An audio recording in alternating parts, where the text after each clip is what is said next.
Wool balls for joyful dogs. And these are very joyful dogs. This dog's name is Jack, and he's very happy because he has this beautiful wool ball to play with. Pure wool, recycled knit inside, felted wool fleece on the outside. They are great for big dogs too. That was a good chew. The ball is still perfectly round.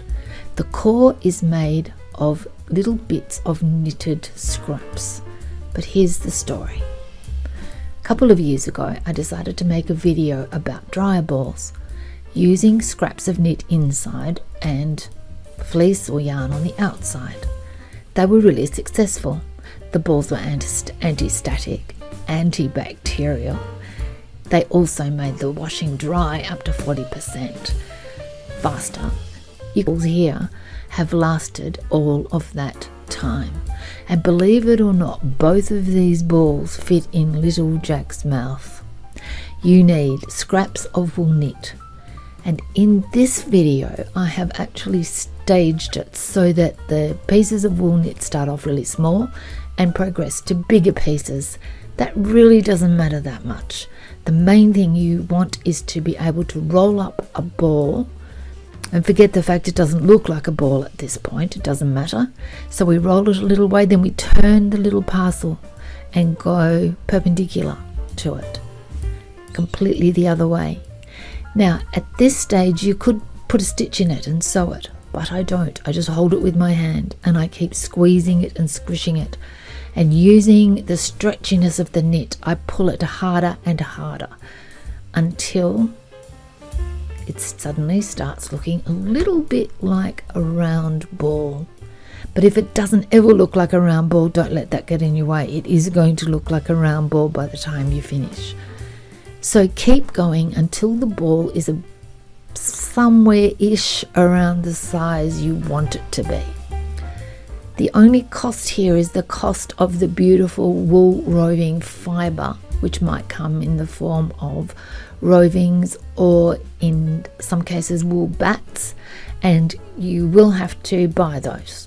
So you want to use as little of that as you need. So in this case, I'm going to make this ball much larger. This might have even been that pink ball. So I pull it. Now, when it comes to sewing it, all the little bits that are sticking out and not quite meeting, you simply use your needle to pull all the threads in even tighter. If you can get hold of one of those needles that is like a semicircle is brilliant, because you can push it into the ball and pull it out and you go right through the center of the ball. So I've got it to where it's kind of a tight parcel already, and for the purposes of being a dryer ball, that's enough already. If you put that in the dryer with the stitches in, over time it will all felt.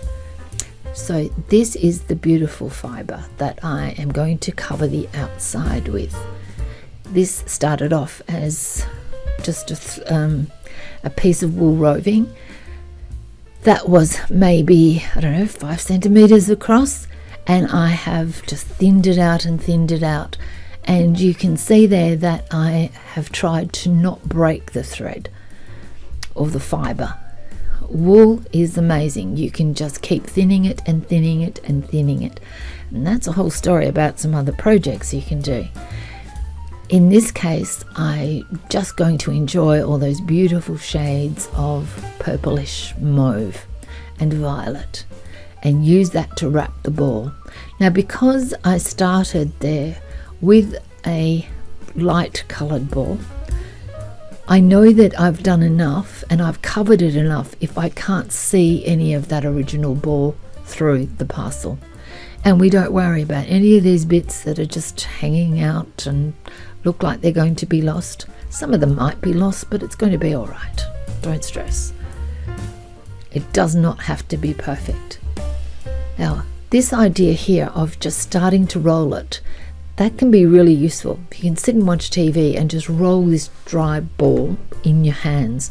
The wool will start to felt. So here we have the foot off a stocking sort of thing, some gloves, because doing lots of this is going to kill your hands in terms of aging them. You can tell that by looking at mine. So just a dash of detergent. You can also use soap. You can also use soap made from olive oil, which has a lower pH and is kinder and has less suds. We don't want too much suds. The suds, as you know from detergent makes things slippery. We don't want these fibres slipping past each other. We want them to latch on and hook into each other, because that's what wool does when it felts. Then to start off with, this may not like it because this is at 200%, so feel free to slow down the video at this point if you want to see what I'm doing. I am very gently rubbing this onto the bubble wrap. The bubble wrap creates just a right amount of resistance, and I didn't say, but that water was just room temperature, my room temperature. So not cold, not hot. If you make the wool, put the wool into really hot water, it will just felt straight away, and it won't felt all the way through. So we want it to felt slowly. And by the way, this is a process you can do over a number of days. You do not have to do this all at once. You can if you want to, but you don't have to. Great group activity. Have a dinner party. Get everybody to make a felted wool ball. They'll be glad they did. And I'm sure you can think of lots of other uses for these balls. As we go along, the ball gets rounder and rounder. Who'd have thought that from the way it started? But it does. It just gets rounder and rounder. It's never going to have the same smoothness as a cricket ball or a tennis ball, and you don't want it to. If you're throwing balls for dogs inside a house, which is the main place I'd use these, you don't want it to have a really fast run on it when it rolls along the floor.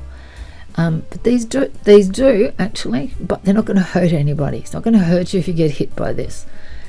And they feel really good in your hand. Now, remember I said about being antibacterial? There's another feature of these which makes them perfect for using with dogs.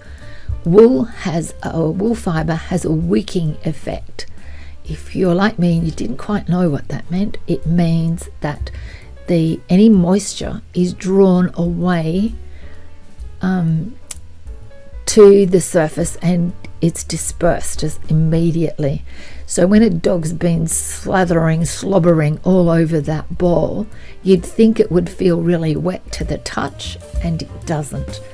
It's the same thing if you wash a jumper, if you wash a really heavy woolen jumper in the washing machine. When you take it out, it feels strangely dry. It's not dry at all, it's sopping wet, but the wool draws the moisture away.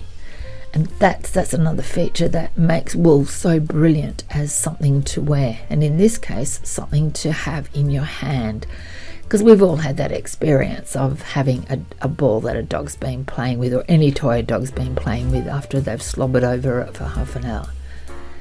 As we go along here, I'm getting tougher and tougher with the pressure I'm applying to this ball. Every now and then I will put it back into the mix of detergent and warm water and wet it again, soap it again. You just keep on going. You keep on going until you can feel that it is starting to connect. Now there's a few little bits hanging out there that don't seem to want to felt, and sometimes they felt prematurely. We do not want premature felting, because when they do, they've sealed themselves off and they're not going to felt to the wool underneath. So you can just cut that off if that happens to you. I could have just put this into a stocking. You can do that too. It just wasn't going to make much of a video watching a black stocking ball rolling around. And you couldn't really see the progress in it either. But don't let that stop you from doing it. You by all means can do that. Other ways to do this is to heat it up every now and then. Now that we've been doing this for a while, we can start playing with extremes. Extremes meaning really hot water, really cold water. Another thing we can do is lots of dropping. That's not hard to do with a ball. You just pick it up and keep slamming it into the surface. And I do not know why, but the gravity and the pressure of that hit makes the wool fibers latch onto each other. Can you do this in the washing machine? You bet you can. And that's what we're going to do right now. So I've got that piece of stocking. I'm going to tie this knot loosely. Might help even to put a stick in it, because when it's really wet, it's very hard to get that knot undone. And I've made several balls in this batch, so I'm going to put them all in the stocking, tie the whole lot together, and throw it in the washing machine. Now, if you're more patient than me, you could do this over a week and just put this in all your loads of washing. It's not going to hurt anything, might even clean some things up a bit better. Now, I'm sure there's a whole lot I haven't told you about this, but it's going to be in the notes below. I thought I'd leave this one in. I've taken the others out. See there? See how the wool has all felted through the stocking. So when I take it out, it has just a little bit of resistance there. It really has attached. Please subscribe to my channel. I would love it if you did. I'm just a beginner. I'm looking after my 91-year-old mum, and it's really hard to find time to make these videos. But actually, she's the inspiration.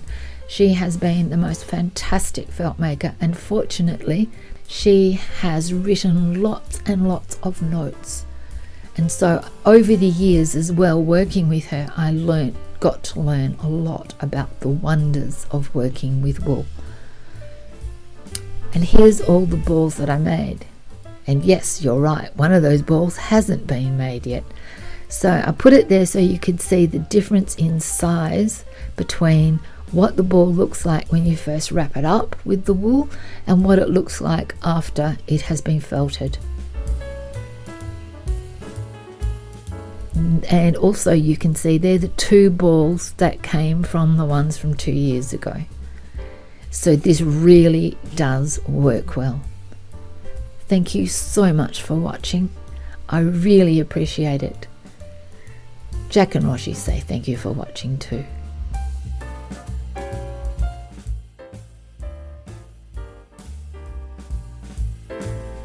Your feedback and comments are very, very welcome. I would love to hear from you.